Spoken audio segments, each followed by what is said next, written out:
Our youth sports culture is broken. That was the headline for a recent op-ed piece in the Port Huron, Michigan Times-Herald. Written by a highly respected high school wrestling coach, the article has gone viral, drawing accolades from educators, coaches, parents, and youth workers. Even though we all live in this sports-worshiping North American culture, we are seeing clear signs that our obsessions and pushiness are not serving kids, families, communities, and the culture at large well at all.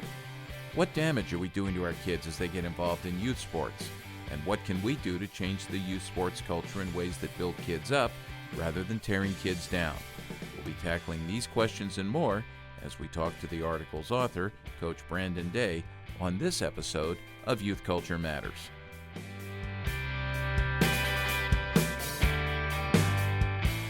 From the Center for Parent-Youth Understanding, this is Youth Culture Matters. If you're a parent, youth worker, educator, counselor, grandparent, or anyone else who cares about kids, we're glad you've joined us for this practical, informative, and hope-filled podcast. This is a place where together we talk and think Christianly about the rapidly changing world of today's children, teens, and young adults.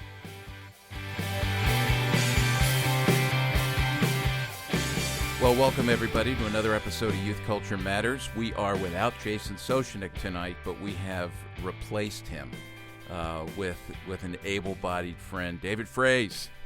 Thanks. Hello, how are you? Yeah, David's in Dallas, and once a year I have to punish myself and get somebody from Dallas, Cowboys fan, on the podcast. David's here joining us. David is teaching at Lubbock Christian. Our friends in the youth work world know David from National Youth Workers Convention, variety of other places. He's got a huge fan base, right? I mean, you got a big fan base. Yeah. At least one person, Walt Wheeler. Yeah. Well, no, I wasn't talking about me. There's others, but hey, you are also one of the reasons why I have you on here is you're a huge sports fan. We talk sports all the time. And you're working with high school athletes right now down there in the Dallas area. What is it that you're doing? And whenever I see you, you excitedly tell me about this. You know, there's always a new story. I'm in the middle of Texas high school football. I'm a character coach, so I work with head coaches on attitude, effort, and character development. And every once in a while, I'll venture into the college or pro ranks, helping some of those guys with some of the programs they run with adolescents. So, your favorite team, the Dallas Cowboys, they do some stuff with high school students in character, and I've helped them. And I believe in the platform of sport to impact students' lives. Yeah, and you've seen that. I think, we both agree with that. I've seen it happen in my kids' lives and the lives of others I've coached as well. So we all value, nobody here is anti-sport. We're very pro-sport, and we want to see it yield good results. And the reason I have David on is we have another guest. And this was someone I knew nothing about till last week when an article popped up on the internet. And I don't know if someone shared it with me or not, but here's the headline. And this was from the Port Huron, Michigan Times-Herald. And the article was written by Brandon Day, and it just says, Brandon Day, our youth sports culture is broken. And I read this, and I threw this up there on Facebook, and the response was just unbelievable from people in our world who work with kids because they're seeing this, what Brandon's talking about in this article. And Brandon is joining us from Michigan. He is a wrestling coach, a highly esteemed wrestling coach who has garnered some national awards. And Brandon, thanks for coming on. Do you coach football as well? Thanks for having me. Yeah, I coach football as well here at Richmond High School. Okay, great. Well, I'm glad you're here, and I am thrilled that you wrote this because you voiced, as an insider in the sports world, you voiced really well many of the concerns that we have about how sports has become almost counterproductive. Many of us grew up, sports build character. That's what David's doing down in Texas, and it almost seems like it's getting counterproductive. Talk about what you're doing out there and why you put, pen to paper here and wrote this article.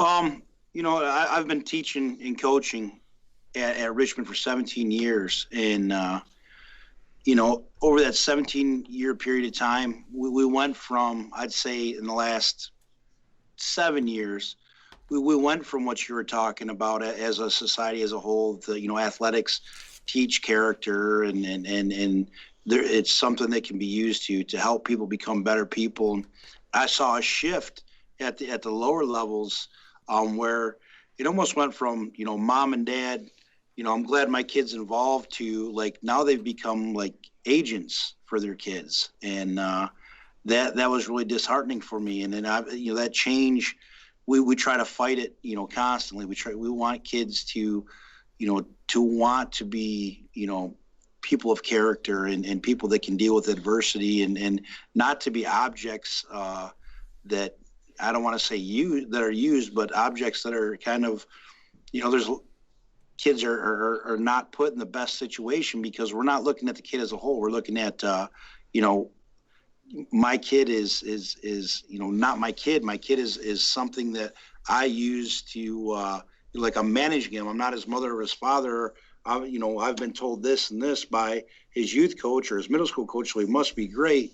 And that there's been a loss of trust, I'd say, in the last 5, 6, 7 years. And it's frustrating as a high school coach and someone who values kids and wants to see the entire person, develop and in the end, learn great skills from athletics. That's getting lost, at the lower levels. So, what's been the response to what you wrote? Because I'm really curious, especially it's gutsy to write something like this, because basically you're writing out of your experience with the students the athletes you're working with there, the families you're working with there, and I'm wondering what the response has been in the local community there.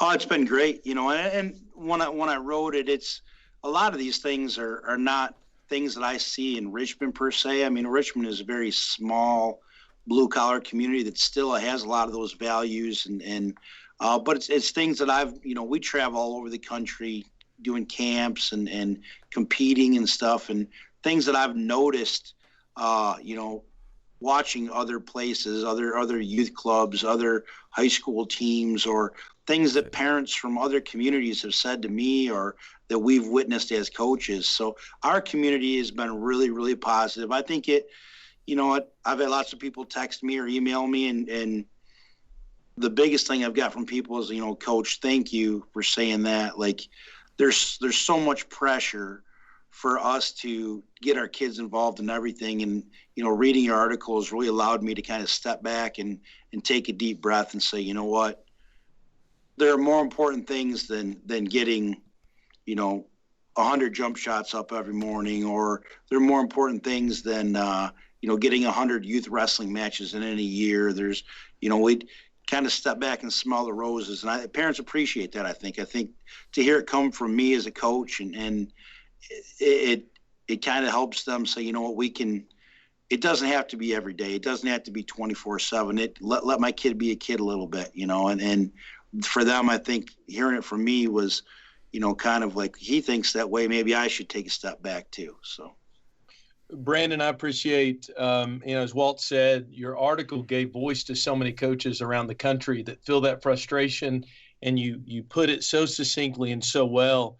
Sports is supposed to be able to not only teach a skill, but teach you how to live life well. And, people that love sports still hear the voices of our coaches echoing in our head from those life skills they taught us. And one of the things that you said, which I love, is the idea that even if you're not a starter, this idea of being a part of an organization, a utility player, and just being part of a team, how do you see that that's been lost in today's sport culture?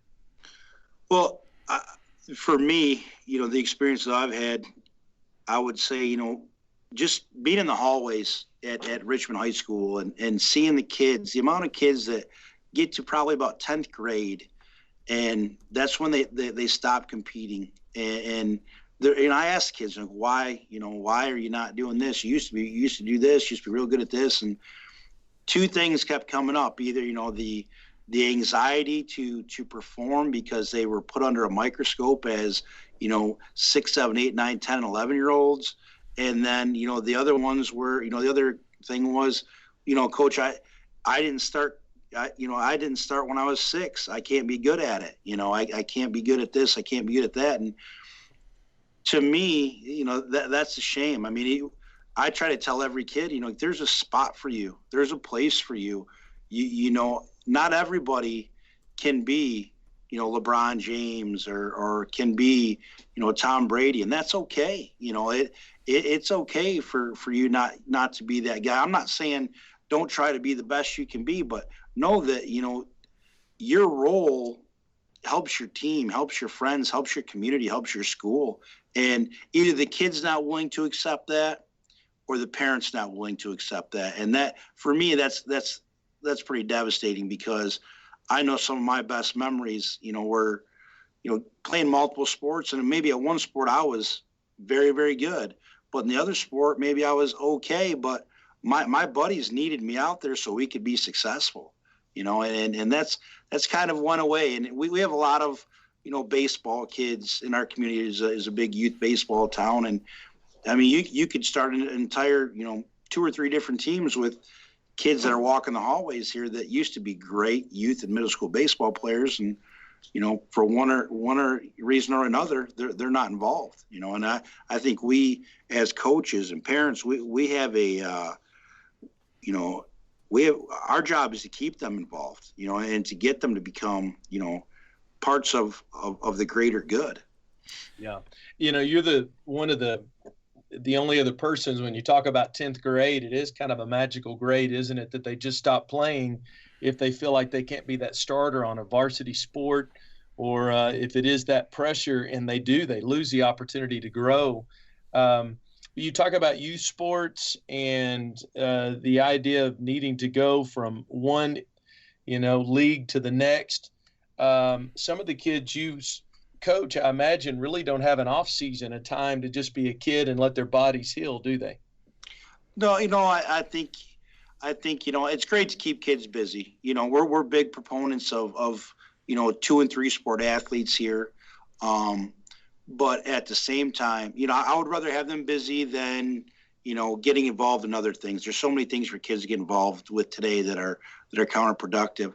But I do think it's important. And in Michigan, we have a dead period where, as coaches, football coaches, wrestling coaches, you cannot even communicate with those kids during that time.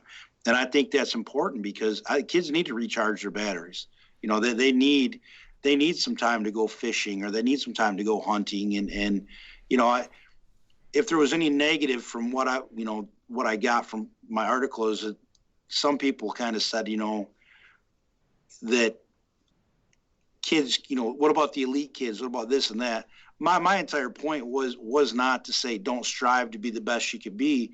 My point was, when they're 5 through 12 years old, let them enjoy athletics. Let them fish. Let them do different things. When they get into 13, 14, 15, and they've got some real ability, if those kids want to strive to be the best, great. But let's be honest with them. Let's be honest with the parents, and let's focus on what is best for that kid in the long run. Mm-hmm. Let's not start at 6 years old and people tell you, you get this pitching coach, this guy, that guy. No one knows what a kid's going to do at 6 or 7 or 8 or 9 or 10 or 11. I mean, it's just too much too early. I love in my that. opinion. So. I was at a men's conference recently, and visiting the men's conference was the one and only Josh Hamilton. And so I was in the green room, and a guy walked up and said, "Hey, my kid's about to play baseball. What do I need to do?" And just like you said, almost cutting the guy off, said, "Let the kid have fun. Don't coach him. Don't do anything. Let him just enjoy the game. And wait until they're older to teach them how to swing and how to throw." And it's exactly what you're saying. Just let them have fun and enjoy the game. Yeah, if they have the fire and the passion to want to be great when they're what's the objective as parents, as coaches? I mean, I tell parents all the time, they're not giving out scholarship offers to 6th graders. It's not happening. I mean, it's just, and if they are, they're crazy. I mean, genetically, I mean, we don't know where a kid's going to be. We've been really fortunate here at getting lots of kids out of the hallway, that don't start wrestling until 7th or 8th or 9th grade. And they put the time in, they work extremely hard. And by the time they're juniors or seniors, they're having a ton of success and they're loving it because they see the fruit of their labor. It wasn't, I did it because my dad drove me here all the time or so-and-so made me do this. It's because they're invested in something they really want to be a part of.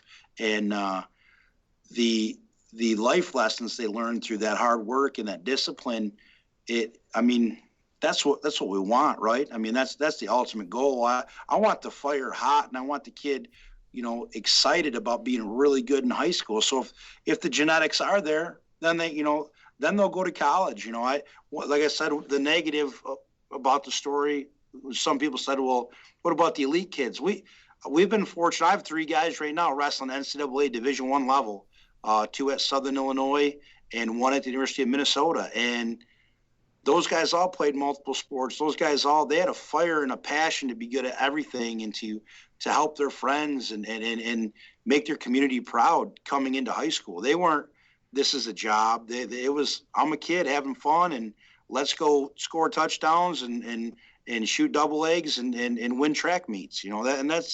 That's I think a lot of people think there's like I got to start when I'm 5 and go at it 100 miles an hour. And all the research by some really smart people, smarter than me, says it's not the way to do it. But unfortunately, parents buy into this whole youth culture and this guy that I'm paying money to teach my kid how to do this and that. They're just not giving them factual information. And a lot of good kids are being hurt as a result of it. You have raised, Brandon, about 10 questions in my mind. I'm scribbling here because I want to hit all these, but we need to take a break. We are, for those who are tuning in right now, we're talking to Brandon Day. He is a high school wrestling coach in Michigan. He coaches football as well. And you're a teacher, correct? You teach? Yeah, teach 6th grade. So you're 6th grade. That's awesome. My daughter was a 6th grade teacher, and then she jumped down to 3rd grade. So you're in the classroom, you're with kids. Brandon has written a phenomenal article. If you're listening to the podcast, we've linked to it at cpyu.org on the podcast page. The article was called Our Youth Sports Culture is Broken. This comes from the perspective of a teacher coach, and just great fodder for parents and for youth workers to think about. We'll take a break. We'll be right back.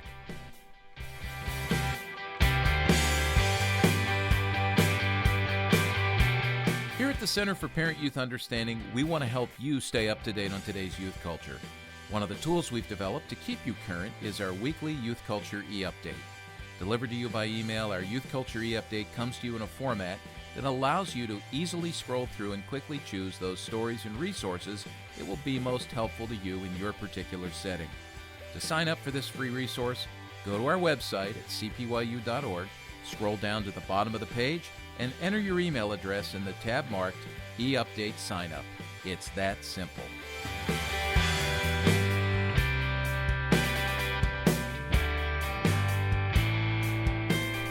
Welcome back to Youth Culture Matters. I'm Walt Mueller here at CPYU. David Fraze, my good friend who's down in Dallas, Texas, is joining us. David teaches student ministry down there at Lubbock Christian University and then also is a character coach at a local high school with the football team. We're joined today by Brandon Day. Brandon is a high school wrestling coach and a football coach, and he's in the classroom teaching 6th grade in Michigan.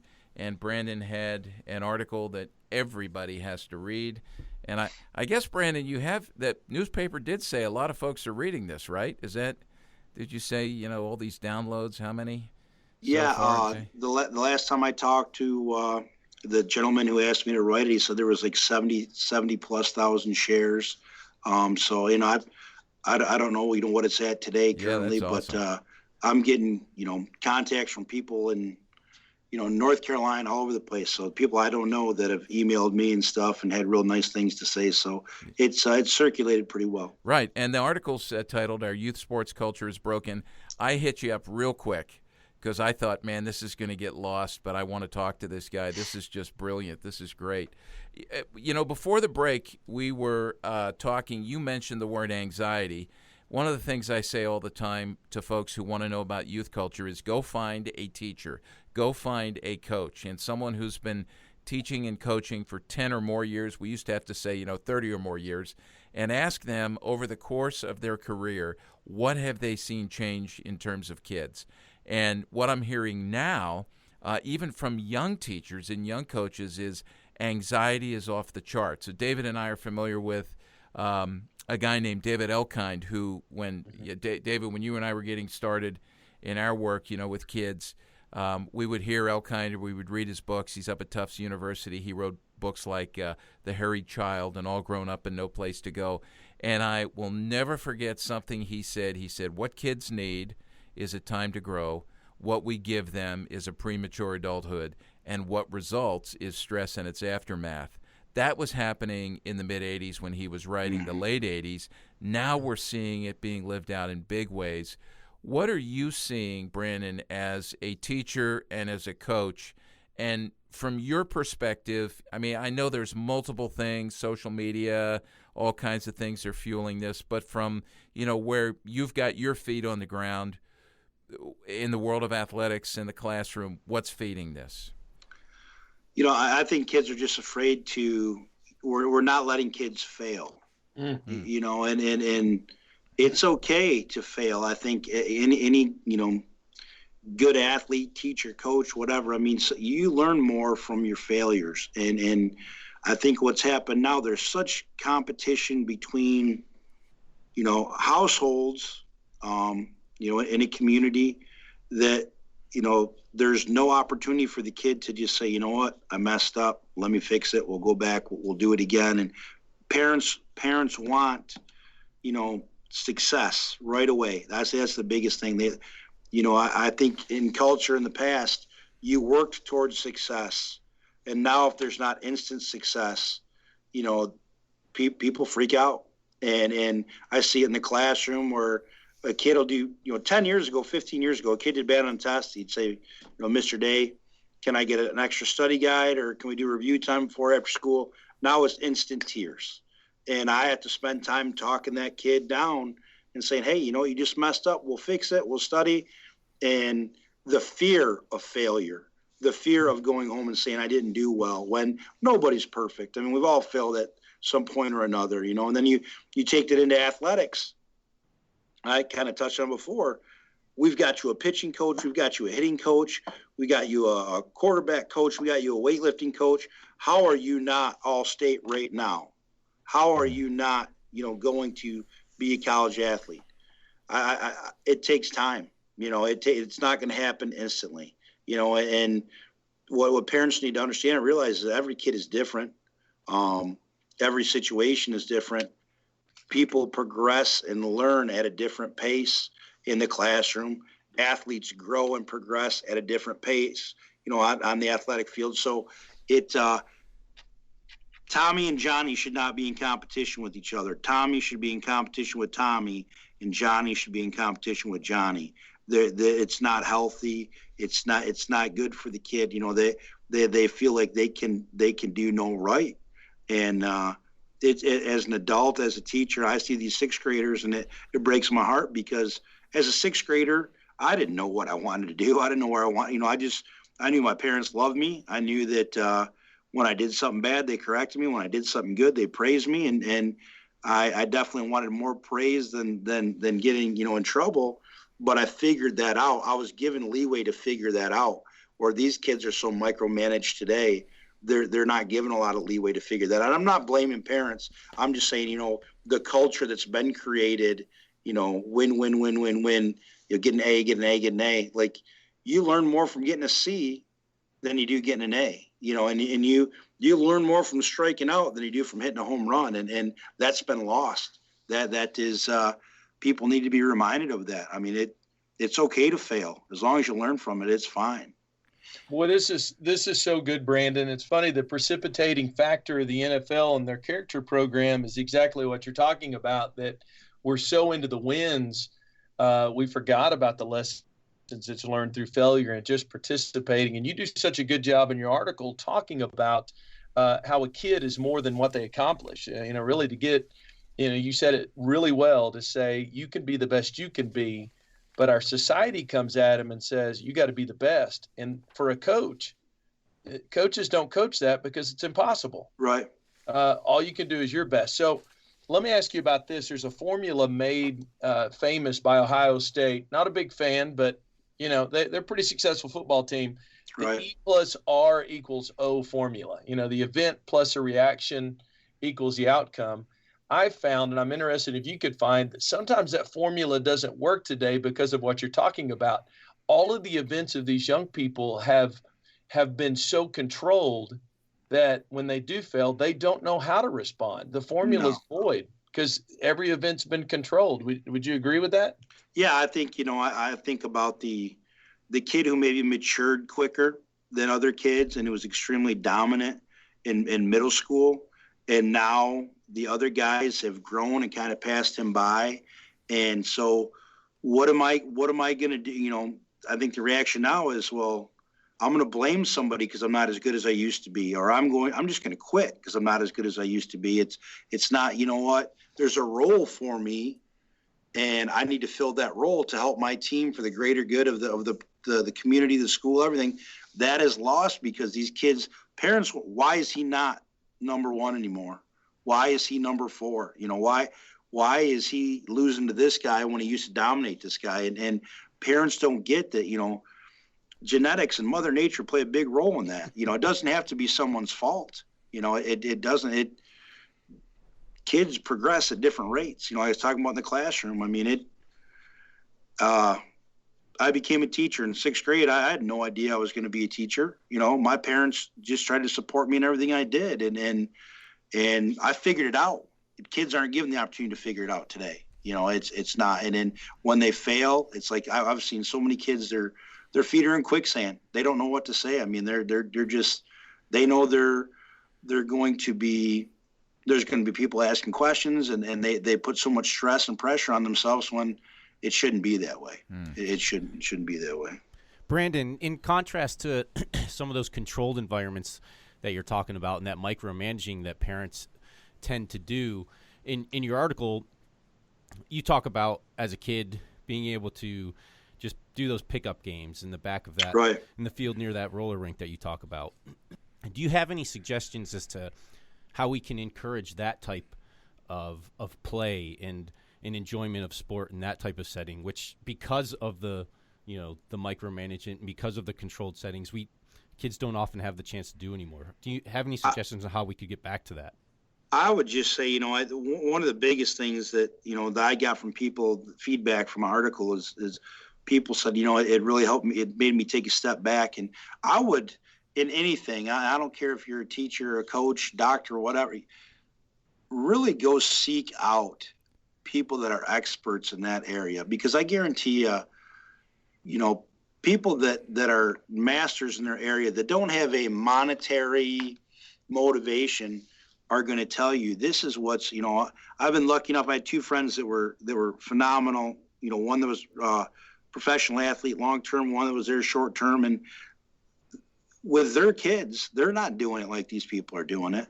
They're not, they know that, you need to take a step back and let your kids, play and discover who they are, because they're not necessarily going to be you. They're not necessarily going to, want the same things you want, and that's okay. I think parents need to go. John Smoltz had a great article about, letting kids play when he got inducted in the Hall of Fame. He made a speech. Several college coaches, I've read stuff, Bob Stoops, let kids do multiple things, find their way. There's a lot of other people out there too, but if you really do the research, and if it's really, you really want to be productive for your child, and you want to, read stuff from people that have really experienced it at the highest level, you'll find that the love of sport and the kid by themselves falling in love with it is the only way they're going to have sustained success. Mm-hmm. It's the only way that the kid or the kid's friends or whatever are going to learn those lessons. I mean, you can't do it, by micromanaging the child. You guys probably see it all the time. There's lots of disappointed parents that, man, we put so much time and effort into this. Well, unless the kid is putting the effort into it and they want to put the effort into it, it's a waste, and I would tell, go read, articles from people that are experts in that area. Look at what doctors are saying about starting too early and what it does to a child's body, things like that. I mean, there's a lot of smart people out there. Don't get blinded by wanting to compete with the guy down the street and what he's doing. Don't get blinded by, your own, fire to compete, because it's not you, it's your kid. Yeah. Hey, Coach Day, we talked a little bit on the break about these select coaches, the advertisements. Hey, come to our camp, we'll get you a look to a college, and all the money that's invested.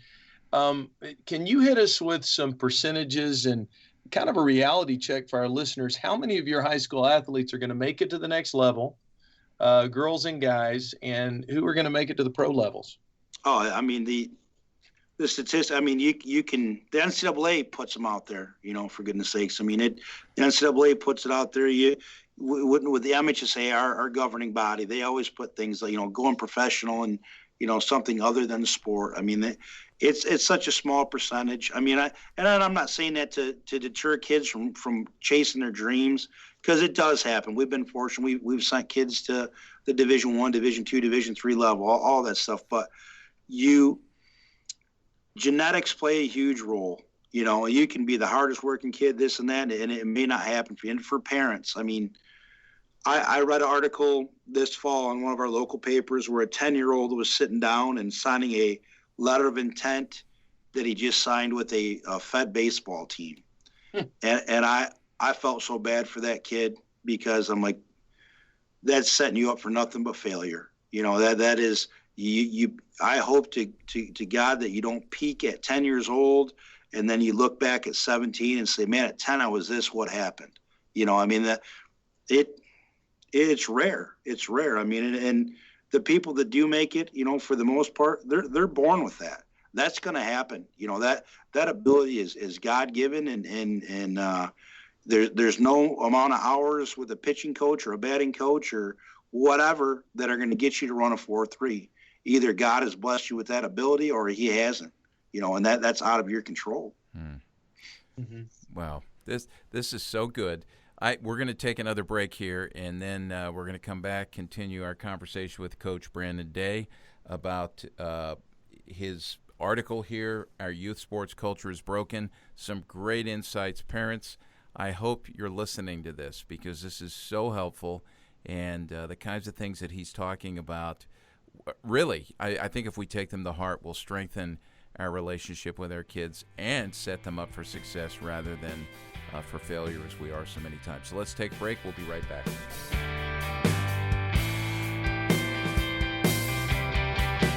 Tens of thousands of kids have been trained by their parents and youth workers to think Christianly about music and media with our How to Use Your Head to Guard Your Heart 3D guide to making wise media choices. This easy-to-use teaching tool needs to be in your youth ministry toolbox if you desire to teach your students to integrate their faith into all of life. Jesus calls us to follow him, and that includes following him into the 6 to 9 hours a day of screen time that shape and mold the beliefs and behaviors of our kids. To learn more about our 3D Media Evaluation Guide and to order a copy for every member of your youth group, go to our website at cpyu.org. Teach your kids to engage with media to the glory of God.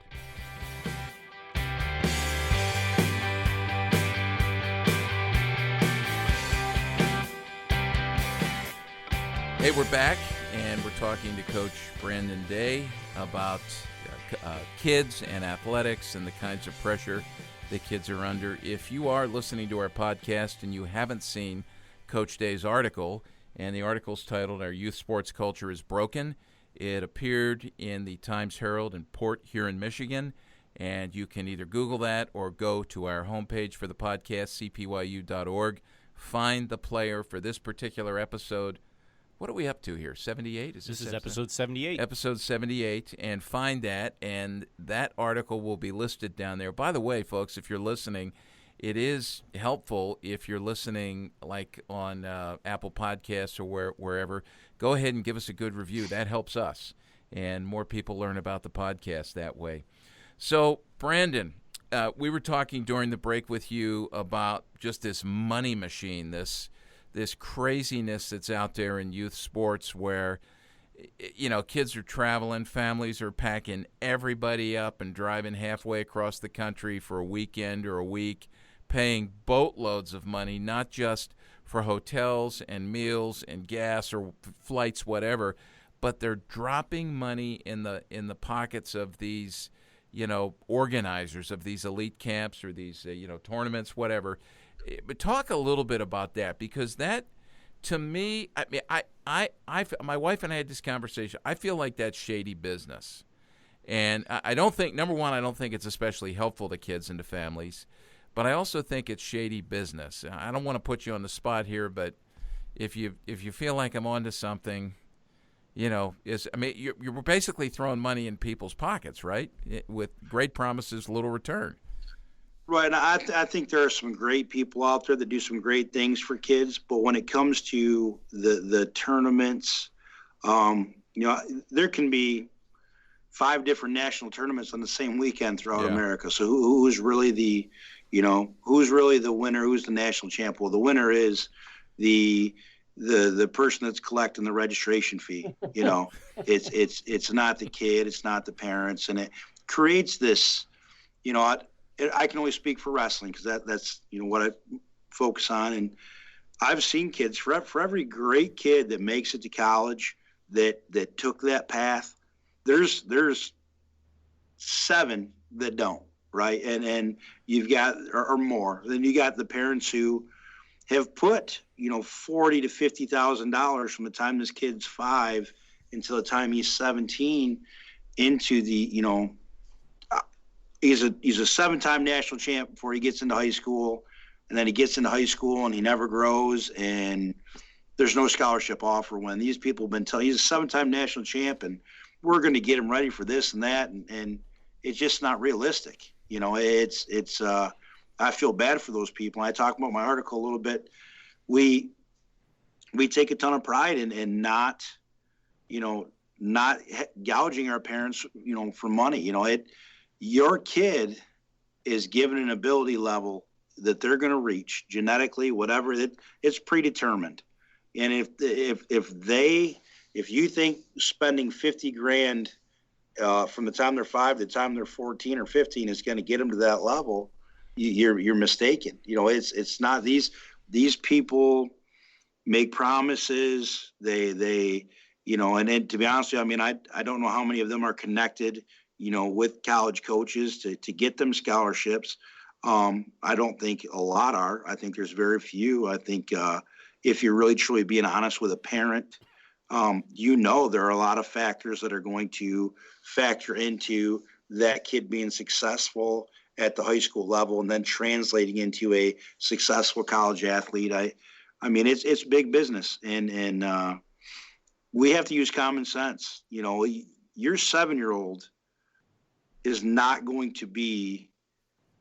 I can't tell. I guarantee you, Barry Bonds' dad couldn't say at 7, my son is going to be a Hall of Famer. Or going to hit 70 home runs, or Joe Montana. It couldn't say when his kids were 8 years old they're going to win Super Bowls. Like, no one can predetermine that. That is.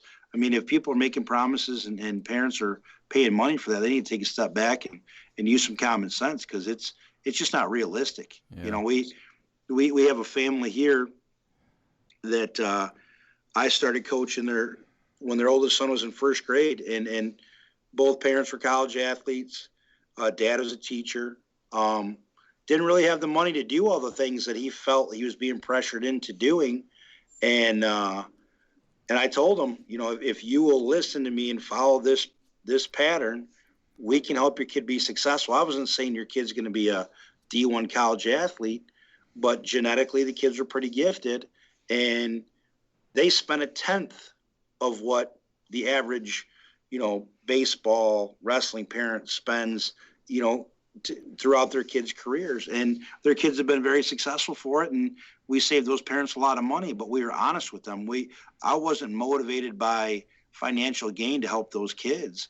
And I think parents need to really step back and say, is the person that I'm taking advice from really giving my kid the best advice, or really giving me the best advice, or am I just another person paying in so that they can make a living off of coaching youth sports or middle school sports or whatever? I mean, it blows my mind. It blows my mind because we got to be smarter than this, you know? So, Coach, 99% of the people who read your article really do appreciate it. And you said 1% didn't, and I'm pretty sure it has something to do with those individuals that run these select leagues. Yeah, definitely. The majority of them, yeah. So some of the parents listening to this podcast are thinking to themselves, well, my kid's the exception because they've swallowed the lure. And you and I both know that the things that parents need to know, and I'll say it so you don't have to, is there's people who ask their buddies who are recruiters just to say something to another kid so the select coach can say, hey, that coach over there from that big university is interested in you. And it just runs the machine forward. So with that in mind, and kind of hope that is promised with money behind it, what is the usual process by which a kid is recruited to go to the next level from high school? I know I can only speak for the situations that I've dealt with, and we've been very successful here. We've sent a lot of kids to school, but the coaches contact us, or we reach out to the coaches and say, we have a kid that we think can compete at your level. I've never had a third party recruiting service. Parents have come to me, lots of parents, hey, should I sign them up for this? Or we got this in the mail. And I tell them, don't do it. Don't do it. I'll sit down with you and your child. We'll sit down with the school counselor. And the number one thing, they don't want to hear about home runs. They want to hear about academics first. So we'll sit down and we'll do all the SAT, ACT, GPA stuff first, and then we'll get into ability level and accolades. And then I make contact with that coach, or a coach will reach out to me, but never through a third-party service. And some people have done that. I've seen some of these things where, a 10-year-old's got his highlight films out there, and they're, watching him hit home runs in the Fed Ball Nationals, or wherever they're at, and it just doesn't work that way. These college coaches are extremely intelligent. They're not going to, that kid is an investment. They're not going to base their investment off of, film they saw as a 10-year-old. It's not realistic. That's why y'all, and I would say coaches like you, and I think a lot of coaches are like you, they're heroes. They want the best for the kids, but they want sport to mean something more than just wins. They want that competition to build character. And I know right now in the state of Texas, even there is legislation in one of our governing bodies down here to try to exclude all 30 third parties from recruiting, that you can only talk to the coach. So if a third party tries to, they'll make it, you can't do that. Because you guys really are heroes. Y'all want the best for our students. And I think more than just to go to the next level to compete, but you want them to go to the next level to get an education and make the world a better place. 100%. And that's when the biggest issue here, I think, is trust. And getting it, the hardest part of my job after 17 years and the things we've done, every year you have to reestablish that trust, because there's always a new group. And some parents buy in and some don't. And those who don't usually get lured in by these third-party services because they see it's a nice, shiny web page or this or that, and they're not comfortable enough to get to know the coach or the person that really cares about their kid. So they figure they're going to go out and do it on their own, and they get taken advantage of. And I feel bad for those people. Hey, I we need to wind down here, but Brandon, as we do that, and this has been so helpful, I know we have multiple groups of people who are listening, and I'm guessing that you don't just work with athletes, you work with parents. And if you were like, I'm thinking of one of my oldest son, his high school football coach, sitting down with the parents beginning of the year, just laying it out for us. How about a word to parents? What can you say? Give us a couple of nuggets of wisdom to parents. Then I want to have you give a couple of nuggets of wisdom, things you've said before, I'm sure, to some of the kids who may be listening. And then we've got a lot of youth workers here. They get frustrated with this because they see the destruction in kids' lives. Maybe a word of encouragement to them or some guidance to them. So, parents, kids, and then youth workers. To parents, I would say, just you're smart people. Let's use common sense. I mean, I hope your kid ends up becoming, the next, great baseball, football, goes to Michigan, goes to USC. I hope that happens. But let's use common sense and understand our main objective, our main goal is to make them good people and employable adults that can deal with stressful situations, because eventually athletics is going to end, and when it ends, as a parent, I have 2 daughters. I know I want to be judged on how they live the rest of their life. Are they good people? Are they hard workers? And, if we can instill hard work and character in every kid, everything's going to be easy. It's going to be gravy. I mean, for a parent, just be honest with yourself and so, am I doing this for me because I feel like I missed out on something as a youth, or am I doing this for my kid because they have a love and a passion and a fire that burns to be great at what they're doing? And those are hard questions to look yourself in the mirror and ask yourself, but it's what really needs to be done. And for athletes, if you love something, go work as hard as you can, surround yourself with good people, but know that, genetically you get what you get. And there is no shame. There's a lot of guys that didn't become college athletes or professional athletes that went on to be successful business owners or teachers or coaches. And there's no shame in that. It's not all or nothing. You can have an impact on people doing lots of different things, and you can find success doing lots of different things. Your value isn't in your athletic ability or where you finish as a high school or a college athlete. Your value is in how you treat people and giving back to your community in your school. That's where your true value is, not in what newspaper clippings say about you or if you made it or you didn't make it. Making it isn't becoming a college athlete or a professional athlete. Making it is becoming a good person who gives back to others. That's great. That's awesome. Hey, you talked about your mom and your dad, and it sounds like you got a great relationship with them. Growing up, you had a great relationship. Was there anybody else who stepped into your life, when you were an athlete or you were a kid? It could have been a neighbor, could have been a coach, a teacher, who spoke something into your life that you've held on to? And if so, what was that they said? Because I love hearing this because it helps me understand the impact that I can have on a young person.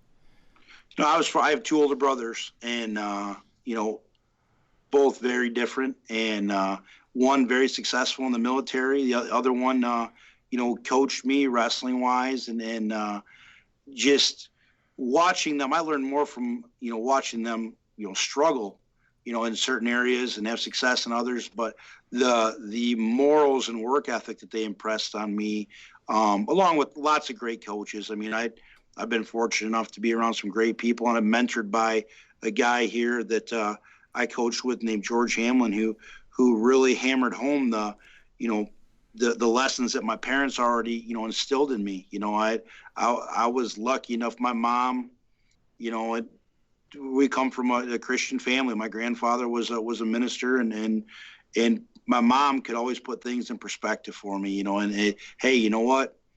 You had injuries or you had this, you didn't get where you want to be, be happy for those that made it there, but, take pride in the fact that you could have an impact on the world in different ways, So I've been fortunate, blessed, a lot of great people in my life. And I think that's why I teach and coach, because I want to give those things back to the kids that I interact with. And I love your passion. We can hear that. And you're the kind of guy, when I listen to you, I'm going, okay, this is the kind of guy I want teaching my kids, coaching my kids. Of course, they're all out of high school now. Well, I appreciate that. But yeah, now did I hear you right? Did you come from a family of 3 boys, or did you have sisters as well? I had a younger sister as well. Okay, all right. 2 older brothers and a little sister. So. Yeah, so I'm guessing she was highly protected, and cared Yeah, for, yeah. and you guys beat the snot out of each other all the time, right? All the That's- time, yeah, all the yeah, time. You know, that's- a lot of those, I could have wrote for days with that article, but, you know, I focused on the roller rink part of it. But my brothers, I mean, humbled me a lot, you know, gave me confidence to protect me, but they humbled me a lot and kept me focused on what was important in life. Yeah. Well, this is great. I really appreciate, David, and I really appreciate Chris as well, you taking the time after practice. You're in the busy part of the season. Are you guys hopping into, here we call them districts, you know, sectionals, regionals, states, that sort of thing? How far along are you in your season there with wrestling in Michigan? Tomorrow we wrestle our regional championship, and then we have our individual regional championship this weekend. So we're about a week out from our state tournament, our team state tournament. Well, we wish you well in that. We hope your guys do great. Is it looking good for you guys in terms of I know you've had some state championships. Yeah, we're currently the number 2 ranked team in the state, and we have a great group of hardworking, humble kids that are working towards hopefully winning our 9th state championship. Well, we hope it's a good week for you here the next couple of days and then next week as well. Thanks so much for joining us. This is Brandon Day, and we will link to his article, as we said before. Go to our website, cpyu.org. Look for the Youth Culture Matters in the resources. You can find that. Click on this episode 77, and under the player, 78, and under the player. I didn't do well in math. Under the player there, you'll catch the link to the article as well as everything else we've talked about here. So, David, any final words? Well, I think I found a hero in Coach Day. I want to follow him. What a guy. I wish he coached some of the kids in my family as well. I've been blessed with a lot of great coaches, and my kids were, and you represent coaching very well. And thank you very much, Brandon. Yeah, thanks, Brandon. Thank you. Thanks so much. I appreciate that. And thanks, everybody, for tuning in, and we will catch you on the next episode of Youth Culture Matters. Thanks for joining us for Youth Culture Matters, a podcast from the Center for Parent-Youth Understanding. If you'd like to learn more about today's youth culture, visit our website at cpyu.org. And if you have any questions, comments, or feedback, email us at podcast@cpyu.org.